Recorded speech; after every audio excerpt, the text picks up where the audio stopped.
Okay, I know. I keep saying that I'm supposed to be talking about Studio Ghibli and the films of Studio Ghibli in chronological order.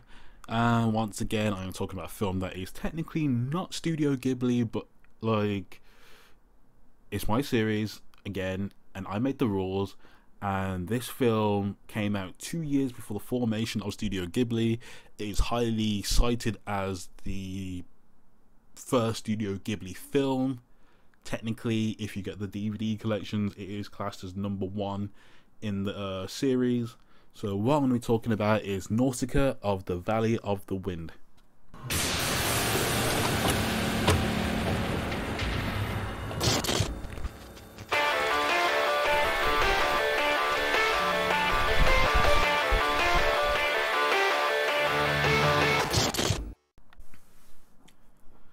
Okay, when it comes to like Studio Ghibli films, this is the second one directed by Hayao Miyazaki.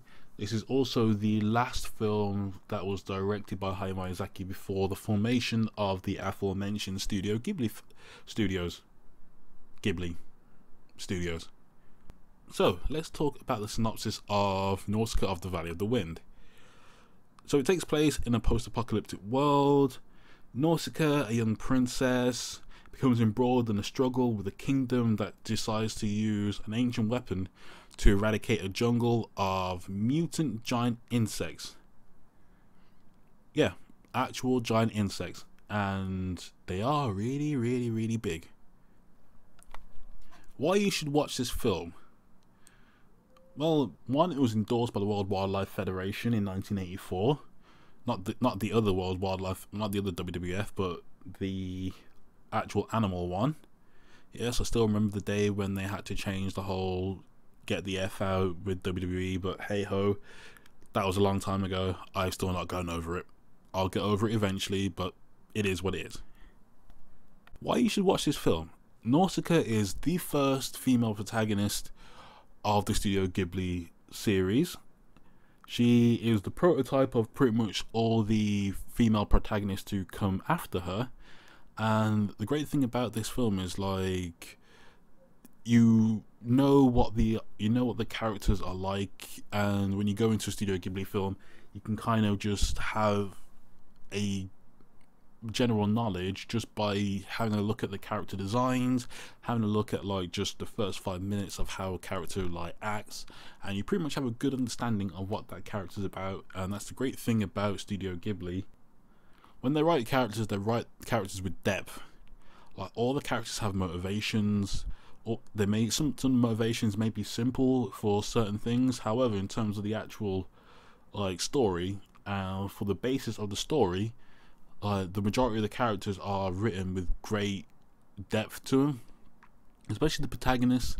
And you'll notice that through a lot of the Studio Ghibli films, is Hayao Miyazaki tends to use like girls as the protagonist of his films, and I think there's very few where the actual protagonist of a Studio Ghibli film is an actual guy. One's a pig, and we'll get to that one soon. I love that film, and anyone that already knows, anyone that can already get that reference will know how good that film is. But we'll get there when we get there. But first things first, talking about Nausicaa, the archetypal female protagonist for a Studio Ghibli film. And the great thing about Nausicaa is she cares about the environment, she cares about the animals, she's not afraid to stand up for what she believes in. All very admirable characteristics of people that you can kind of like get behind. And it's not so much that she's an underdog, it's more the fact that you can kind of just see things from her perspective. And that's the great thing, is like when you watch these films, you can kind of, there's always a little bit of ambiguity in terms of like you can see the perspective of a lot of different sides. It's never the kind of like, oh, this is like one way you should think, or you should be thinking like this way. You can always see a lot of different sides, and all the characters' motivations, you can kind of definitely see a little bit of why they do what they do, and you can kind of like empathize with a lot of characters. And this is one of the great things about these Studio Ghibli films, and I would highly recommend that you watch all of them, because they all have different themes. They're all, like, no two films is pretty much alike. So the themes in Nausicaa is like, you'll definitely see these themes in another film, another one of my favorite, all-time favorite Studio Ghibli films later down the line, in terms of the environmentalism, as well as having a female protagonist who looks after a forest from another town who tends to try and cause a lot of damage.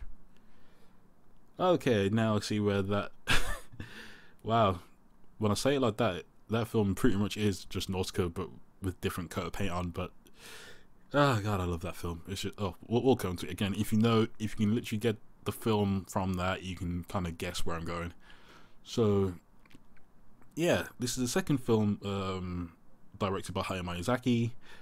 It is on Netflix at the moment. It is the last film to be done before Studio Ghibli was established.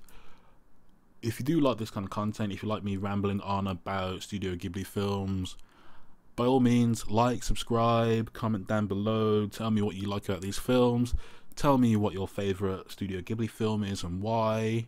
And when we get to the next ones, obviously by all means, give your let me know how you feel about them. Like, subscribe, comment down below, check out all my social media, and I will catch you soon. Toodles.